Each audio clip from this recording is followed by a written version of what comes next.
Halo semua, Mimin balik lagi bawa alur cerita BTTH Dunia Seribu Besar episode 53. Petualangan makin seru, konflik makin dalam, jadi langsung aja kita mulai. Di episode sebelumnya, Xiaoyan kalahkan Mark hanya dengan satu serangan dan membuktikan dirinya sebagai raja baru. Seleksi besar pun dimulai, berlokasi di hutan mayat bayangan, penuh bahaya dan sistem poin brutal.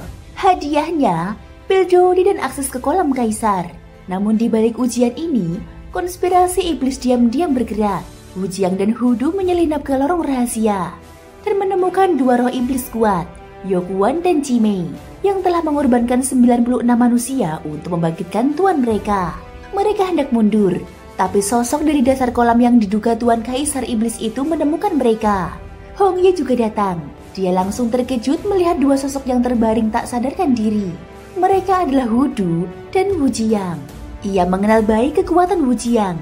Jika bicara duel 1 lawan 1, dirinya jelas bukan lawan yang sepadan. Wu Jiang adalah salah satu murid paling menonjol di pavilion Feng Xiang. Namun kini, pria itu justru dikalahkan dengan begitu mudah. Kengerian mulai menyelinap ke dalam hatinya. Yokuan berkata, karena mereka sudah tahu tempat ini, maka begitu seleksi dimulai, semua ini tidak akan sia-sia. Dia lalu menatap Hong Ye. Kau tahu apa yang harus dilakukan bukan?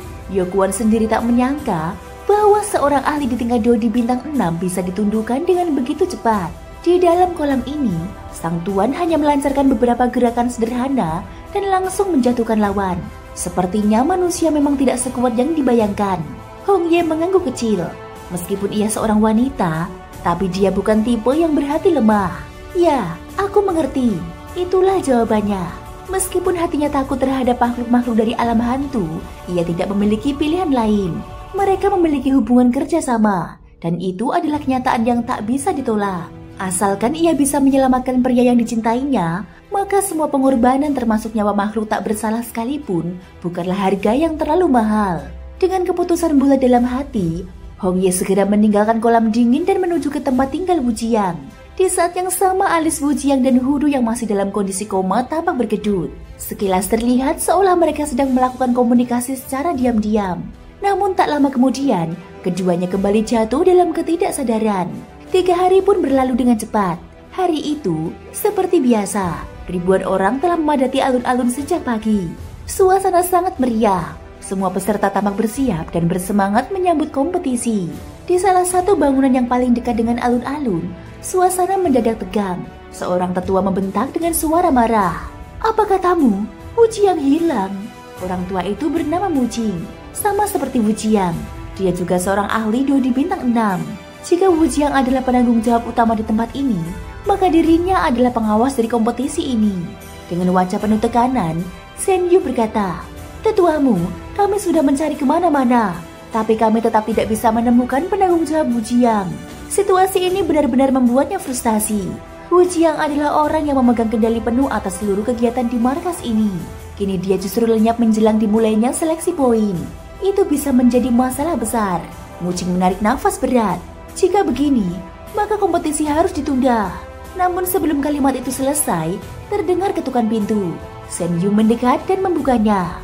Begitu melihat sosok di depan, ia membelalak. Penanggung jawab Wu Jiang. Wu Jiang melangkah masuk dan berkata dengan tenang, Ada apa? Bukankah hari ini hari dimulainya seleksi? Wu Jiang menyipitkan matanya. Kemana kau pergi? Wu Jiang menjawab datar. Aku keluar untuk menyelidiki kasus hilangnya para peserta. Tapi sejauh ini belum ada hasil yang pasti. Wu Jiang mengangguk. Lupakan dulu soal itu. Sekarang kita fokus membawa para peserta ke tempat seleksi. Ia lalu melangkah keluar diikuti Wu Jiang. Di alun-alun, suasana semakin memanas. Para peserta telah membentuk kelompok-kelompok kecil, masing-masing terdiri dari 3 orang. Kehadiran Mu Jing dan Wu Jiang langsung menarik perhatian semua orang.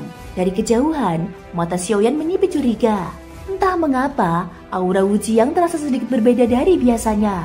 Mu Jing berdiri di tengah keramaian dan berkata, Semuanya, kami akan segera membawa kalian ke lokasi seleksi, hutan mayat. Usai berkata demikian, kedua tangannya membuat gerakan melingkar, dan dalam sekejap sebuah portal raksasa terbentuk di udara. Itu adalah formasi teleportasi ruang. Para peserta yang cukup peka langsung mengenali kehebatannya. Ini adalah formasi jarak jauh yang hanya dimiliki oleh kekuatan tingkat atas seperti Swan Santian. Bahkan 7 kota besar pun belum tentu sanggup memilikinya. Mucing melanjutkan, peserta dengan bakat tingkat 5 masuk lebih dulu, disusul tingkat 4, dan seterusnya. Xiaoyan mengangguk dan berkata kepada rekan satu timnya, "Ayo pergi." Yuru dan Mu Feng mengangguk. Di sisi lain, Hewan Xia dan kelima rekannya juga muncul dan segera melangkah menuju formasi teleportasi. Begitu ke-9 peserta berbakat tingkat 5 masuk ke dalam formasi, Mucing segera melepaskan kekuatan Doki. Dalam sekejap, cahaya putih menyelimuti seluruh formasi. Pemandangan pun berubah secara drastis. Beberapa saat kemudian, ke-9 peserta tiba di sebuah dataran yang asing. Dari arah depan, seorang pria parubaya mendekat sambil tersenyum. Apakah ini pendatang baru berbakat tingkat 5 dari Hongsan? Kelihatannya cukup bagus. Xiaoyan melangkah maju sedikit dan bertanya, "Siapa kamu?" Pria itu menjawab ramah, "Tenang saja, aku adalah penanggung jawab seleksi di hutan mayat ini. Namaku Qian Yu." Mereka semua segera membungkuk sopan. Salam hormat kakak senior. Qian Yu terbang ke depan dan mengatakan, "Ayo pergi, ku antar kalian ke gerbang masuk hutan mayat. Letaknya tidak jauh dari sini." Beberapa saat kemudian, Qian Yu menunjuk ke suatu tempat. "Itulah hutan mayat. Kalian bisa masuk dari gerbang itu. Seluruh area sudah dipasangi formasi segel yin yang. Jadi kalian hanya bisa masuk lewat jalur utama." Dia lalu berjalan mendahului dan menyentuh udara di hadapannya dengan jari telunjuk. Sebuah gerbang bercahaya putih perlahan terbuka. Xiaoyan dan Mu Feng mendekat, menatap dengan hati-hati ke arah gerbang. Bahkan dari luar, hawa dingin dan aura mengerikan sudah terasa menekan. Qian Yu menjelaskan lebih lanjut, "Kalian tak perlu terlalu khawatir. Meski hutan mayat sangat berbahaya, kalian masing-masing memiliki token pelindung. Jika berada dalam situasi hidup dan mati, kalian cukup menghancurkannya, dan akan ada kekuatan pelindung yang membawa kalian keluar. Di lantai pertama hutan mayat terdapat 2 jalur, kiri dan kanan. Terserah kalian ingin masuk lewat mana. Setelah berjalan sedikit, jalur itu akan bercabang lagi. Pilih jalur sendiri dan teruslah maju. Namun perlu kalian tahu, kali ini seluruh markas mengikuti seleksi serempak. Jumlah peserta mencapai puluhan ribu. Setiap lantai di hutan ini dipenuhi makhluk berbahaya, mulai dari roh jahat, binatang buas, hingga entitas misterius. Semakin dalam, semakin kuat pula yang kalian hadapi. Satu hal paling penting yang harus kalian ingat, jika kalian bertemu dengan makhluk terkuat di sini, serigala bulan perak, jangan ragu sedikit pun. Langsung hancurkan token kalian. Kalau tidak, kalian mungkin tak akan sempat menyesal. Makhluk itu hanya tinggal di lantai ketiga. Jadi selama kalian tidak masuk ke lantai tersebut, kemungkinan besar kalian tidak akan bertemu dengannya." Xiaoyan menarik nafas dalam-dalam dan berkata, "Kompetisi menjarah poin. Ayo kita mulai." Setelah itu, ketiganya pun melangkah masuk ke dalam portal cahaya menuju hutan mayat. Begitu tim kecil Xiaoyan yang terdiri dari 3 orang memasuki mulut hutan mayat Yin, suasana langsung berubah. Sebuah lorong gelap membentang di depan mereka, seolah menghubungkan bagian luar dengan kedalaman hutan. Aura menyeramkan yang memancar dari lorong itu terasa menyebar di udara, membawa hawa aneh yang menggigit. Namun, bagi kekuatan mereka bertiga, tekanan itu hanyalah angin lalu. Xiaoyan menelusuri lorong itu dengan tatapan penuh kehati-hatian. Dinding lorong tampak aneh, dengan batuan menonjol dari sisi-sisinya yang menyerupai taring tajam dari rahang serigala lapar, menciptakan kesan menyeramkan seolah lorong itu hendak menelan mereka hidup-hidup. Ia juga menyadari bahwa di mulut hutan telah dipasang sebuah formasi misterius oleh seseorang yang luar biasa kuat. Formasi itu begitu rumit, berisi kekuatan yin dan yang saling bersilangan. Siapapun yang menyentuhnya tanpa persiapan akan langsung hancur lebur. Jalan masuk itu adalah satu-satunya cara aman untuk melewatinya. Dalam hati, Xiaoyan tak bisa menahan rasa takjub. Ia bisa menebak bahwa orang yang menciptakan formasi ini kemungkinan besar adalah seorang ahli formasi tingkat tinggi. Setidaknya mampu mengendalikan puluhan ribu inskripsi inti. Tanpa banyak bicara, ketiganya melanjutkan perjalanan dan tak lama sampai pada sebuah persimpangan. Xiaoyan memperhatikan sekeliling. Mereka sudah berada di bagian dalam hutan mayat Yin. Di hadapan mereka terbentang 4 jalur. Di salah satu jalur, tepatnya di urutan kedua dari kiri, terdapat jejak kaki yang jelas terlihat. Yuru mengernyit dan bergumam, "Ada orang yang masuk sebelum kita." Ia mengingatkan bahwa hutan mayat Yin bukan hanya dihuni oleh kelompok dari pos Gunung Merah. Semua peserta berkumpul di tempat ini, jadi sangat wajar jika ada yang sudah mendahului mereka. Xiaoyan menyipitkan mata sebelum berkata, "Jejak itu sengaja ditinggalkan. mungkin untuk memberi petunjuk kepada orang lain. Tanpa ragu, ia memilih jalur paling kanan, berusaha menjauh dari jejak itu. Dia tidak ingin langsung terlibat bentrok dengan pihak lain, setidaknya bukan di awal. Mufeng dan Yuru pun mengikuti langkahnya. Setelah berjalan beberapa saat, pandangan mereka perlahan terbuka, menampakkan pemandangan asli dari hutan mayat Yin. Angin dingin bertiup mencekam. Tak ada cahaya matahari, hanya cahaya kelabu samar yang membuat segalanya terasa muram. Mereka melangkah perlahan menyusuri jalan setapak yang membelah hutan kecil. Anehnya, rerumputan dan bunga-bunga bermekaran di tepi jalan terlihat begitu indah dan tidak mencerminkan sejarah kelam tempat itu. Sebuah medan perang antara Suan Santian dan dunia hantu. Xiaoyan berbicara, mungkin hutan ini juga termasuk tempat dengan aura alam yang tinggi. Tak heran jika menjadi sarang para makhluk aneh. Yuru memandangi bunga-bunga di sekeliling lalu tersenyum tipis. Wajahnya sedikit lebih santai. Tidak ada perempuan yang tidak menyukai keindahan. Mufeng ikut memperhatikan suasana sekitar sebelum mengatakan, aku bisa merasakan adanya aura kuat di sekeliling kita. Siapapun itu, kita sebaiknya tetap waspada. Xiaoyan dan Yuru mengangguk setuju tanpa berkata banyak. Mereka terus melangkah, dan hanya dalam waktu singkat, ujung hutan sudah terlihat. Sebuah gua besar muncul di depan mereka. Dari dalamnya, aura jahat menyembur dengan kuat. Xiaoyan dapat merasakan adanya kekuatan gelap yang sangat kental di dalam gua itu. Yuru bertanya, apakah kita akan masuk? Rasa takut terpancar dari wajahnya. Meski ia kuat, namun tidak seberpengalaman Xiaoyan dalam menghadapi bahaya di luar. Xiaoyan menepuk ringan punggungnya sambil berkata, tenang saja. Yuru mengangguk kecil. Kehadiran Xiaoyan selalu memberinya rasa aman yang tak bisa dijelaskan. Mufeng hanya menghela nafas pelan. Ia mengalihkan pandangan dan melangkah memasuki gua. Tak ingin menjadi pengganggu momen dua orang itu. Xiaoyan dan Yuru pun segera menyusulnya. Begitu memasuki gua, cahaya redup langsung menyambut mereka. Xiaoyan memanggil api surgawi untuk menerangi jalur yang mereka lalui. Ia memeriksa dinding gua dengan seksama, namun tidak menemukan apapun selain aura jahat yang jauh lebih tebal dibandingkan di luar. Mufeng berada di depan, Yuru di tengah, dan Xiaoyan berjaga di belakang. Dengan perlahan mereka menyusuri kedalaman gua. Xiaoyan mulai melepaskan kekuatan jiwanya, menyelidiki tempat itu secara menyeluruh. Di kedalaman gua, ia merasakan sesuatu. Seolah ada makhluk yang sedang tertidur menanti waktu untuk muncul. Tiba-tiba Mufeng menghentikan langkahnya dan berseru pelan, tunggu sebentar. Mufeng menunjuk ke arah atas dan berkata, lihat itu. Tatapan mereka mengikuti arah yang ditunjukkan, dan mereka melihat sesuatu tergantung di udara. Seberkas api berwarna biru kehijauan yang membara tanpa suara. Xiaoyan memandanginya dengan dahi mengernyit.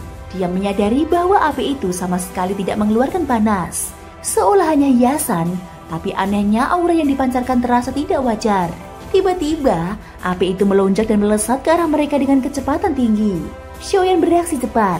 Dia menarik Yuru mendekat dan membentuk pelindung energi di depan tubuh mereka.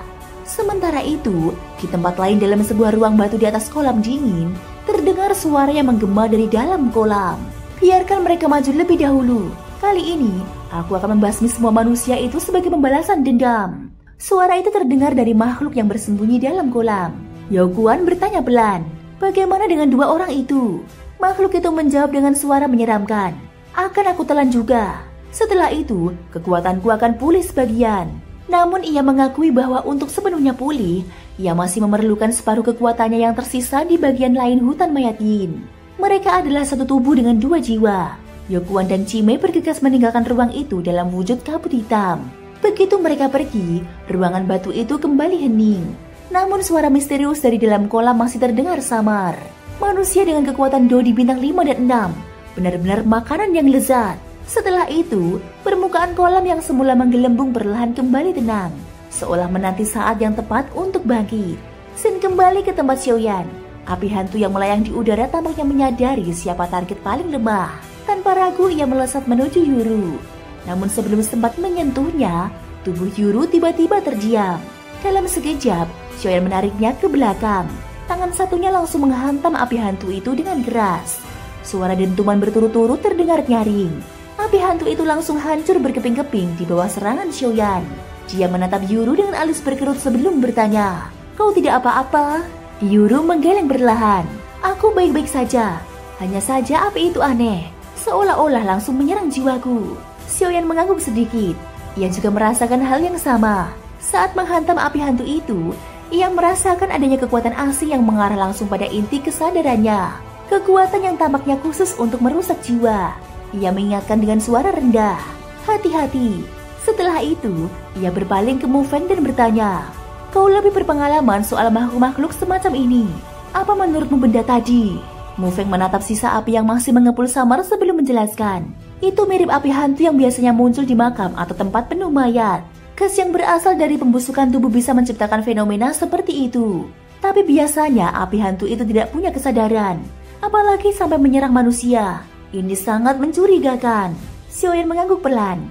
Mu Feng lalu menyimpulkan, mungkin ada entitas kuat di dalam gua yang mengendalikan mereka. Berdasarkan pengalamannya menghadapi iblis dan hantu, hal ini tidak sulit ditebak. Mereka bertiga mulai melangkah lebih dalam dengan kewaspadaan meningkat. Kekuatan jiwa Xiaoyan perlahan menyelimuti seluruh jalur gua untuk berjaga-jaga dari ancaman yang tidak terlihat.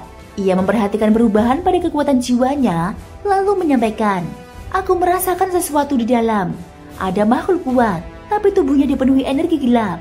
Itu menghalangi pengamatanku." Pikirannya sempat digelisahkan. Biasanya ia mampu menembus kabut tipis atau gangguan energi. Tapi kali ini rasanya seolah penglihatannya diselimuti kabut pekat yang tak bisa ditembus. Mereka melanjutkan perjalanan hingga tiba di bagian tengah gua. Di sana, energi gelap terasa begitu pekat, menandakan keberadaan sesuatu yang kuat tengah bersembunyi di tempat ini. Kehadiran mereka mengundang reaksi dari seluruh gua. Asap hitam mulai berputar di udara, berubah menjadi berbagai bentuk aneh. Beberapa terlihat seperti wajah manusia yang menjerit, yang lain menyerupai cakar raksasa. Jumlahnya terus bertambah, lalu berdesakan menyerbu ke arah mereka, seolah hendak menelan mereka bulat-bulat. Xiaoyan memandang sekeliling dengan tatapan serius.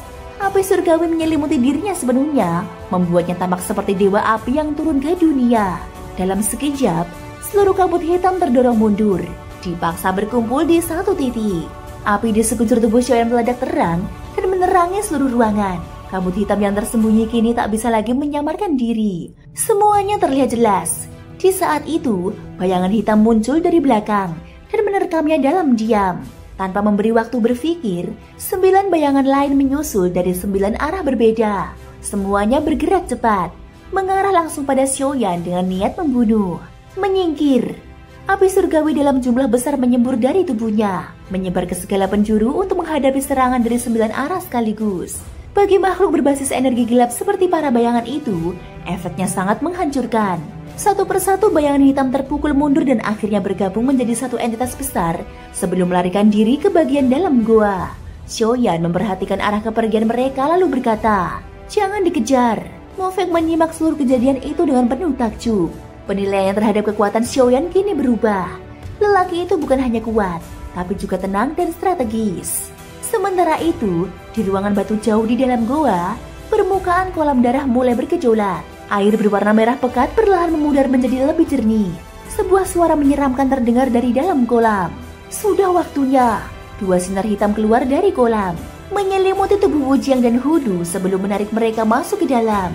Namun sesaat setelah itu, 2 sosok tersebut muncul kembali. Suara meremehkan terdengar. "Jadi ternyata hanya kau, Kaisar Hantu Kembar." Suara dari dalam kolam terdengar penuh amarah. "Siapa kau?" Wu Jiang tersenyum tipis sebelum menjawab. "Kau sendiri yang ingin menelan kami. Kini kau lupa siapa kami?" Tubuh mereka perlahan terlihat jelas. Tak lain adalah Wu Jiang dan Hudu. Dari kolam terdengar ejekan dingin. "Kalau begitu, lebih baik kalian menyerah sekarang juga." Wu Jiang mencibir sebelum menanggapi. "Jika ini sebelum kau lepas dari segel, mungkin kami akan berpikir 2 kali. Tapi sekarang, kau baru saja keluar, dan hanya separuh tubuhmu yang aktif. Apa kami harus takut?" Hudu menambahkan dengan marah.